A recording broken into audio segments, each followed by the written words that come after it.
আসসালামু আলাইকুম।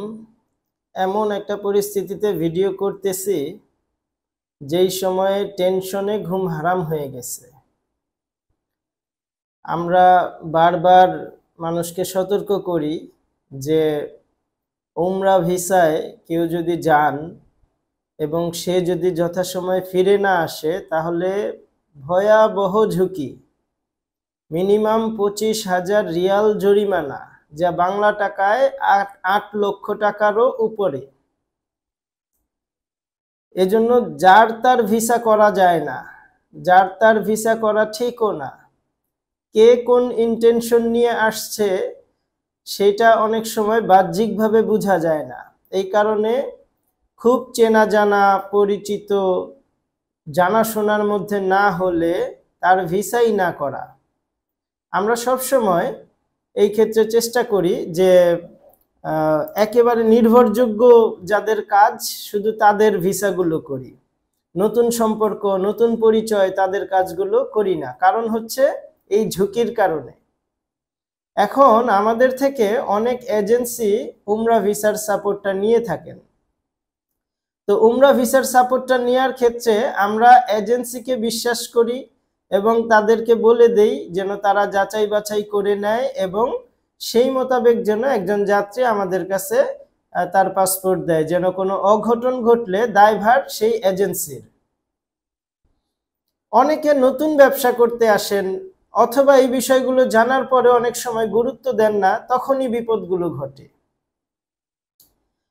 রিসেন্টলি আমাদের খুব ঘনিষ্ঠ একজন শুভাকাঙ্ক্ষী, সে আমাদের থেকে উমরা ভিসা করিয়েছে এবং এখন ঘটনাক্রমে জানতে পারতেছি যে সে আরেকজনের রেফারেন্সে কাজটা নিয়েছে।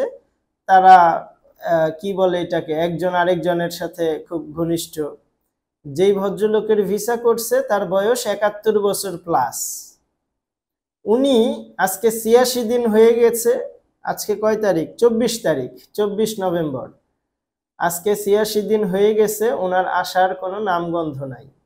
উনি রিটার্ন টিকিট দিচ্ছে না, সেভাবে যোগাযোগ করছে না। এদিকে আমাদের কিন্তু ঘুম হারাম হয়ে গেছে। একটা যাত্রী যদি উমরা ভিসায় গিয়ে পালিয়ে যায়, যথাসময়ে না ফিরে, শুধু 25,000 রিয়াল জরিমানা, মানে 8 লক্ষ টাকা জরিমানা। এইটা যেমন বিশাল, তেমনি ভাবে ওই লাইসেন্স দিয়ে এই বছর বাংলাদেশি পাসপোর্টধারীদের ভিসা করতে পারবে না। এতটা শক্ত আইন এখন কার্যকর। তাহলে এইটা কত বড় ক্ষতি! একজন মানুষের অকারেন্সের কারণে শত শত মানুষের ভিসা থেকে বঞ্চিত হবে, কোম্পানি ক্ষতিগ্রস্ত হবে। এইটা যদি বিজনেস করতে নেমে আমরা যদি এই গুরুত্বটা না বুঝি, একটা ক্লায়েন্ট পাইলেই ফোন, ভাই আমার 2টা ভিসা লাগবে, 3টা ভিসা লাগবে, 5টা ভিসা লাগবে। বিভিন্ন গ্রুপগুলোতে দেখা যাচ্ছে যে সবাই ডাকতেছে, ভাই আসেন আমার কাছে, আমি ভিসা দিচ্ছি, 2 ঘন্টায় করে দিচ্ছি, এই করে দিচ্ছি, সেই করে দিচ্ছি। চটকদার বিজ্ঞাপন। আবার দেখা গেছে যে ভিসা করে দেওয়ার নামেও অনেকে টাকা নিয়ে পালাচ্ছে। ভিসার যে একটা স্বাভাবিক রেট, এই রেটের থেকেও, বাজার দরের থেকে অনেক কমে অফার করতেছে, করে টাকা পয়সা নিয়ে সে গায়েব। এই যে এজেন্সির মধ্যে প্রতারণার সম্ভাবনা আছে, যাত্রীর মধ্যে প্রতারক হওয়ার সম্ভাবনা আছে, এইগুলো যদি আমরা যাচাই বাছাই করে না করি তাহলে তো এই বিজনেস করাই মুশকিল আমাদের জন্য। কয় টাকা কামাই হয় একটা ভিসা করে? 8 লক্ষ টাকা জরিমানা। এইটা কি মানে সাধারণ কোনো বিষয়? এই যে যারাই নতুন ব্যবসা করেন, ভিসা পাইলেই নিয়ে নেওয়া, কোনো যাচাই বাছাই নাই। দেখছি না, বয়স্ক মানুষ, কারো কারো ক্ষেত্রে মনে করে দাড়ি টুপি আছে, এই নামাজ কালাম পরে, এ মনে হয় কোনো সমস্যা নাই। না, যে কারো দ্বারা সমস্যা হইতে পারে। ক্লিন শেভেরও সমস্যা হইতে পারে, দাড়িওয়ালাও সমস্যা হইতে পারে, যে কারো দ্বারা সমস্যা হইতে পারে। এই জন্য আমরা যদি সতর্ক না হই, এই ব্যাপারগুলোতে যদি আমরা যত্নবান না হই, খুব সোচ্চার না হই, তখন কিন্তু এই যে একটা অঘটন ঘটলে আমাকে যে এজেন্সি রেফার করেছে, যে যার মাধ্যমে আমি নিয়েছি, আমি তো এর দায়ভার নিব না। আমি ভুগতেছি, পেরেশানি করতেছি, কিন্তু আমি তো সম্পূর্ণ টাকা তার থেকে উঠাবো। সে কি এটা থেকে বাঁচতে পারবে? এখন তাকেও তো আমরা ভালোবাসি, মহব্বত করি, আমরা তো চাই না তারও ক্ষতি হোক। কিন্তু বিপদটা যদি আমাদের উপর এসে পড়ে, তখন কি আমরা পারবো এই ভালোবাসা টিকিয়ে রাখতে? তখন তো এই ভালোবাসা থাকবে না। এই জন্য যাদের সাথেই আমাদের সখ্যতা থাকুক, ব্যক্তিগত সম্পর্কের কারণে কিংবা ব্যবসায়িক কারণে, এই বিষয়গুলো পরিষ্কার মাথায় রাখা, যে লেনদেনের বিষয়গুলো অলওয়েজ ক্লিয়ার থাকা। এইটার ব্যাপারে কোনো ছাড় দেয়া সম্ভব না। 2, 4, 10 টাকা মানুষের ক্ষতি মেনে নেওয়া যায়। এই রিসেন্টলি আমরা উমরার একটা গ্রুপ নিয়ে যাচ্ছি, কাফেলা নিয়ে যাচ্ছি।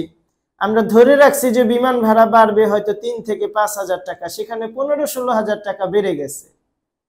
এই যে বেশি যে বেড়ে গেছে, এখন কমিটমেন্ট ঠিক রাখার জন্য আমাদেরকে না হয় ভর্তুকি দিয়ে হইলেও আমাদের কমিটমেন্ট ঠিক রাখতে হবে, কিন্তু এটার কতটুকু পরিমাণটা? কিন্তু একটা ভিসা যদি কেউ পালায় যায়, এই যে 8 লক্ষ টাকার উপরে জরিমানা, ওই লাইসেন্সটাই বাংলাদেশি পাসপোর্ট এই বছরের জন্য তাকে রেস্ট্রিক্ট করে দিতে পারে, যে সে আর এই লাইসেন্স দিয়ে এই বছর ভিসা করতে পারবে না। তাহলে লাইসেন্স পাওয়াটা কি এত ইজি, এত সোজা? এখন তো সব বন্ধ। এই জন্য হুজুগে বিজনেস করতে আসা যাবে না। বারবার বলার পরেও কথা কান মানে মাথার উপর দিয়ে চলে যায়, এই গুরুত্ব নাই। এই জিনিস তো ভয়াবহ সমস্যা। তো যারাই আমাদের কাছে উমরার জন্য রেফারেন্স হোক, পরিচিত হোক, রিকোয়েস্ট করেন, তারা যদি এই বিষয়গুলোর প্রতি যত্নবান না হন, এইটার গুরুত্ব যদি আপনি অনুধাবন করতে না পারেন, তো এই বিজনেস আপনার জন্য না। আপনি অন্য কাজ করেন, হাজার দেশ আছে, ওগুলো নিয়ে কাজ করেন। কিন্তু উমরা ভিসা এবং দুবাইয়ের ক্ষেত্রে, দুবাই মাল্টিপল বাদে সিঙ্গেল এন্ট্রি, ডবল এন্ট্রির ক্ষেত্রে ওখানে 2 লাখ টাকার একটা ঝুঁকি আছে, জামানত দেয়া লাগে। উমরার ক্ষেত্রে 8 লাখ, দুবাইয়ের ক্ষেত্রে 2 লাখ। এই যে একটা ঝুঁকিপূর্ণ ব্যবস্থা, এইগুলা থেকে আপনার যদি নলেজে এই এতটুকু প্রশিক্ষণ না থাকে, এতটুকু গুরুত্ব না থাকে, তাহলে এই বিজনেস আপনার জন্য না। আপনি যদি এই ট্রেডে বিজনেস করতে চান, অবশ্যই আপনাকে এইগুলোর ঝুঁকি বুঝে, গুরুত্ব বুঝে তারপরে সামনে আগাইতে হবে। একটা ক্লায়েন্ট আসছে আর ফোন দিবেন, ভাই আমার 2টা ভিসা লাগবে, উমরা ভিসা করে দেন না। আগে ক্লায়েন্টের 14 গোষ্ঠী যাচাই বাছাই করেন, এই লোক গিয়ে ওখানে পালাবে কিনা, তার লেভেলটা কি, সে বাংলাদেশে কোন অবস্থানে আছে, এইগুলো যাচাই বাছাই ছাড়া কারো ভিসা না নেওয়া দরকার নেই। আমার ওই কাজের 300 টাকা 500 টাকা প্রফিটের জন্য আমি 8 লাখ 10 লাখ টাকার ঝুঁকি নিয়ে বসে থাকবো, এইটার তো কোনো মানে হয় না। এজন্য আমাদের কাছে অনেকেই ফোন দেন, অনেকেই কাজের জন্য আসেন, খুব কম কাজ করি, এরপরও এত বড় একটা দুর্ঘটনা, মানে অলরেডি পরিস্থিতির মধ্যে আসি। আল্লাহ যেন হেফাজত করে, এই জন্য সবার কাছে দোয়াও চাই, এবং ওই ব্যক্তিটাকে যেন ফিরিয়ে আনতে সক্ষম হই, এই ব্যাপারেও সবার কাছে মানে দোয়া কামনা করতেছি, যেন আল্লাহ হেফাজত করেন। পাশাপাশি আপনারা যারা আমাদেরকে কাজ দেন, আমাদেরকে আপনারা বিশ্বাস করেন, ভালোবাসেন, আমরা আপনাদের এই ভালোবাসাকে রেসপেক্ট করি, বাট আপনার জায়গা থেকেও আপনাকে সতর্ক হইতে হবে। আপনি যার তার কাজ নিবেন না, যার তার ভিসা করে দিবেন না। এইটা যে কত বড় বিপদ বয়ে আনতে পারে, টেনে আনতে পারে, এইটা বলার ভাষা রাখে না। কিছুদিন আগে এরকম একটা ঘটনা আমরা দেখেছি, আমাদের এক ভাই আছেন আলামিন আরাফাত, তার সাথেও আমরা এই ঘটনাটা ঘটতে দেখেছি। এগুলো নিয়ে কত মামলা মোকদ্দমা, বিবাদ, কত কিছু ঘটতেছে। কেন ওই পর্যায়ে আমি যাব? কেন? আমার যার রেফারেন্সে একটা কাজ আসবে, তার প্রতি আমার বিশ্বাস আসে, তাহলে আপনি কি এই বিশ্বাসটা রাখবেন না? আপনি একটা যাত্রী নেওয়ার সময় এরকম যাচাই বাছাই করবেন না, যেহেতু এখানে এত বড় একটা ঝুঁকি আছে। এজন্য কাউকে রেফার করার ক্ষেত্রেও সাবধান, কোনো যাত্রী নেওয়ার ক্ষেত্রেও সাবধান। ভিসা করা কোনো ঘটনা না, উমরা ভিসা দিনে দিনে হয়ে যাচ্ছে। আমরা আলহামদুলিল্লাহ খুবই দ্রুত গতিতে ভিসা দিয়ে দিচ্ছি, কোনো সমস্যা হচ্ছে না, প্রতিনিয়ত ভিসা করতেছি। কিন্তু এই ধরনের যদি দুর্ঘটনা ঘটে, তখন কি এই হিম্মত থাকবে, এই মনোবল থাকবে, কাজের এই গতি থাকবে? যে কাউকে দেখলে তখন মনের মধ্যে সন্দেহ জাগবে। উমরা করার কথা বলে কেন পালাইতে হবে? আমার কেন আরেকজনের দোকানদারি করতে হবে, বাসার কাজে লাগতে হবে? উমরার উদ্দেশ্যে যান, না থাকলে কাজের ভিসায় যান, অন্য কোনো উদ্দেশ্যে যান। এই সেক্টরটাকে কেন নষ্ট করতেছেন? এজন্য নতুনদের প্রতি, যারা নতুন বিজনেস অথবা যারা উমরা নিয়ে কাজ করতে চাচ্ছেন, বিজনেস করতে চাচ্ছেন, তারা এই ব্যাপারগুলাতে একটু যত্নবান হওয়ার আহ্বান রইল। শুধু এজেন্সি মন্দ হয় না, অসংখ্য প্রতারক যাত্রীও আছে, যেটা আমরা এই ট্রেডে এসে দেখতেছি যে মানে যাত্রীর মধ্যে কত প্রকারভেদ আছে। সামনে থেকে একেবারে সুফি দরবেশ, খুব ভদ্র ভালো, কিন্তু ভেতরে গেলে দেখা যায় যে সে মহাদুষ্টু। উমরার নাম দিয়ে গিয়ে পালাই যাচ্ছে, অল্প টাকার প্যাকেজে গিয়ে সে বেশি দামি প্যাকেজের সুবিধা চাচ্ছে। এরকম অনেক ঝামেলা হয়, অনেক কিছু হয়। আমরাও যে এজেন্সি ভুল ত্রুটি করি না এমনটা না, আমাদের দ্বারাও অনেক ভুল ত্রুটি হচ্ছে। আমরা এই যে যেমন বললাম যে বিমান ভাড়া 15-16 হাজার বেড়ে গেছে, আমি 5 হাজার বাড়ায় ধরছি। এখন এটা যদি আরো 10-12 হাজার ভর্তি দিতে হয়, তাহলে আমি এটা মেকআপ করবো কোনখান থেকে? পকেট থেকে দিয়ে? তখন হয়তো আমার কোনো একটা অংশের কোয়ালিটি কমাই দিতে হবে। কমাই দিলে তখন এটা অ্যাডজাস্টমেন্ট হবে। সেটা আমি আপনাকে ঠকাবো না, কিন্তু পরিস্থিতির কারণে আমি যেই ধরনের আশা করছি সেই সার্ভিসটা হয়তো দিতে পারলাম না। এটা আমার ব্যর্থতা, এইটা সিজন না বুঝার ব্যর্থতা, এইটা সিন্ডিকেটের কারণে আমাদের এই সমস্যা। আমরা পাচ্ছি না কেনা, মানে আমাদের ডিমান্ডকৃত দামে। তো এরকম অনেক ছোটখাটো সমস্যা থাকে, কিন্তু এগুলো তো বিরাট সমস্যা, যে উমরায় গিয়ে পালায় যাওয়া, না আসা, কাজে লেগে যাওয়া।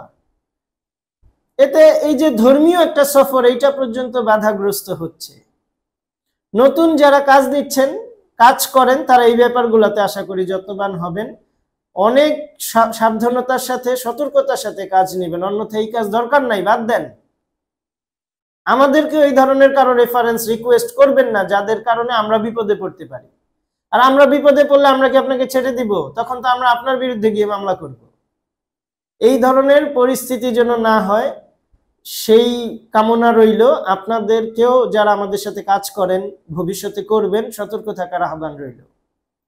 আসসালামু আলাইকুম।